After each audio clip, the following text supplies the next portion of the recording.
Será que todo microempreendedor individual, o MEI, é obrigado a fazer o envio da declaração de imposto de renda pessoa física? Se aparecer algum MEI para você, algum cliente, fazendo essa pergunta, qual seria a sua resposta? Deixa aqui no comentário que eu quero avaliar cada uma resposta para ver o que vocês acham sobre isso. Mas antes de passar a minha resposta, quer dizer, na verdade a resposta da Receita Federal, se você chegou de paraquedas e não me conhece, meu nome é Pedro Mendes, sou contador, empresário contábil e sou especialista no Simples Nacional e no MEI.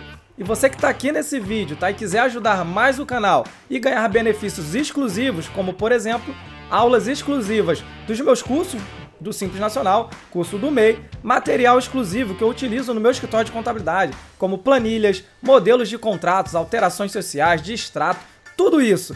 E além do mais, você participar de um grupo VIP lá no Telegram, onde eu e uma equipe, né, a gente vai prestar uma consultoria exclusiva para você de todos os assuntos relacionados ao dia a dia do escritório de contabilidade. Se você quiser ter tudo isso, basta você virar membro aqui do canal, que além de estar ajudando o canal a crescer cada vez mais e a gente sempre está evoluindo, você vai ter muitos benefícios. Bem, primeiramente a gente tem que diferenciar aí, tá? Declaração pessoa física, né? Do imposto de renda pessoa física com a declaração anual do mês. As pessoas confundem muito isso, tá? A declaração de imposto de renda que a gente faz até abril é para pessoa física, não é do recebimento do CNPJ do MEI, tá? O MEI você sabe que pode faturar até 81 mil anual, mas esse faturamento anual, ele não é isento 100% do imposto de renda, assim como ele não é 100% tributável.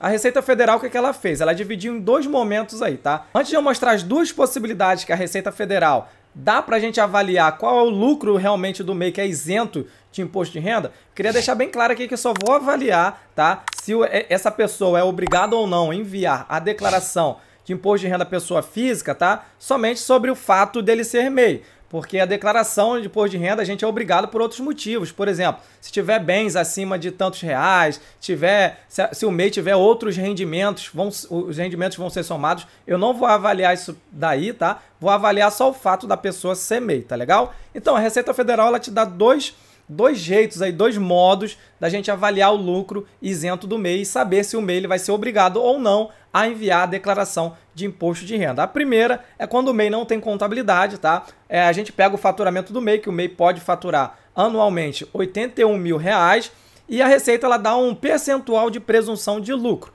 Por exemplo, se sua empresa, se o MEI na verdade for indústria ou comércio, a presunção do lucro é 8%. E lembrando que esse 8% é para indústria e comércio.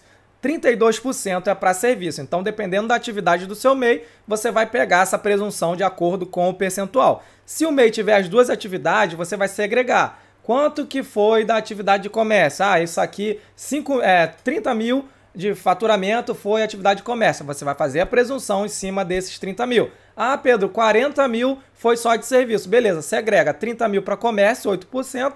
E 40 mil, serviço, 32%, a gente tem que ficar com isso na cabeça, tá? A presunção é sobre isso. Então, você pega o faturamento que o MEI teve no ano, tá? Aplica 8%. Esse 8% é o lucro presumido da Receita Federal. Esse lucro presumido, ele é isento de imposto de renda. Toda outra diferença, tá? Ela é tributável. Então, se passar do limite permitido, que é R$ 28.903 e alguns centavos, o MEI ele é obrigado a fazer o envio da declaração anual de imposto de renda da pessoa física, tá legal? Lembrando que muita gente fica, ah, Pedro, e as despesas? Eu posso abater as despesas ou não? Eu já fiz um vídeo aqui mostrando na tela, vou deixar o card aqui para vocês, um entendimento real, mostrando ali na tela a lei da Receita Federal sobre isso. Mas aqui eu vou resumir para vocês, que é o seguinte, as despesas que o MEI tem com o CNPJ dele, se você for utilizar da presunção, você não pode abater essas despesas. Ah, mas o MEI paga aluguel, mas o MEI... Não tem nada disso. Mesmo que faça livro caixa, não pode se abater essas despesas, tá? Não faça isso. Vá lá no cardzinho que eu deixo aqui e veja o vídeo que eu falo sobre isso, tá legal? E você pode estar falando, ah, Pedro, mas tem sites que dizem, o Sebrae diz isso, tá? beleza, o Sebrae pode até falar, outros sites podem até falar, mas eu trago aqui tudo baseado em lei. Não existe lei que fale isso para você, tá? Inclusive, eu trago para vocês o entendimento da Receita Federal. Não é só o Pedro que está falando não, tá? O meu entendimento é esse, junto com outros profissionais. Mas eu estou falando também o entendimento da Receita Federal. O outro modo também que a Receita Federal ela permite, né, de a gente calcular esse lucro isento do MEI é fazendo a contabilidade. E sim, e não, a contabilidade eu não estou falando aqui de livro caixa, tá? Muita gente vem perguntar para mim, só o livro caixa serve? Não, tem que ser o livro diário com as demonstrações contábeis, como balanço, DRE, tudo. Como se de uma empresa normal, uma contabilidade de uma empresa normal. E essa contabilidade ela tem que ser registrada em órgão competente. Mas, é claro, quem somente pode assinar essas demonstrações é o contador registrado no CRC. E aí sim, mantendo a contabilidade, fazendo o livro diário, as demonstrações contábeis, você pode abater todas as despesas que o MEI tiver comprovado. Você abate ali e aí vai apurar o lucro de verdade que o MEI teve. Eu vou citar o mesmo exemplo que eu dei do MEI que é comércio de 8% da presunção. Nesse caso, né, tendo a contabilidade, o MEI, por exemplo, faturou 80 mil anual e ele teve somente 10 mil de despesa. A diferença, que é 70 mil, é totalmente isenta de imposto de renda, tá? Olha só que coisa boa, tá? Então, manter uma contabilidade, um MEI ter essa contabilidade para obter esse benefício na hora de apurar o imposto de renda é muito bom. E não é o fato do lucro ser todo isento ou não que vai fazer o MEI ser obrigado ou não a entregar a declaração, tá? De imposto de renda à pessoa física. Porque, por exemplo, a gente tem que analisar, tá, todos os pontos de obrigatoriedade lá para fazer o envio da declaração de renda à pessoa física. E um dos pontos lá para ser obrigado é a pessoa física ter rendimentos isentos, tá? Ter recebido rendimentos isentos, ou seja, lucros acima de 40 mil. Então, se nesse caso que eu acabei de falar aqui para vocês, o MEI ele teve 70 mil de lucro, ele é obrigado a fazer o envio da declaração anual de imposto de renda, mesmo que esse valor não tenha incidência do imposto de renda. São coisas diferentes. Um é a incidência do imposto, você vai pagar ou não o imposto de renda. Outro é a obrigatoriedade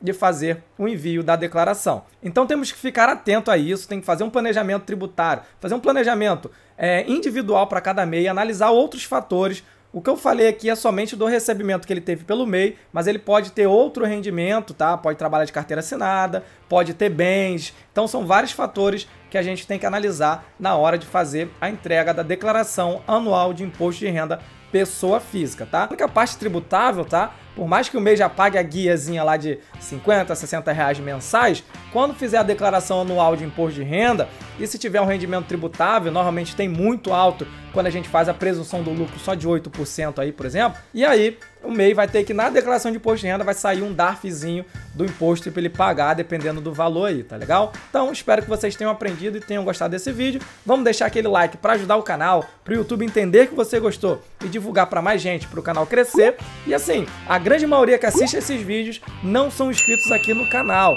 Então eu peço para você se inscrever no canal para não perder nada e ajudar eu sempre estar aqui trazendo conteúdo de muita relevância.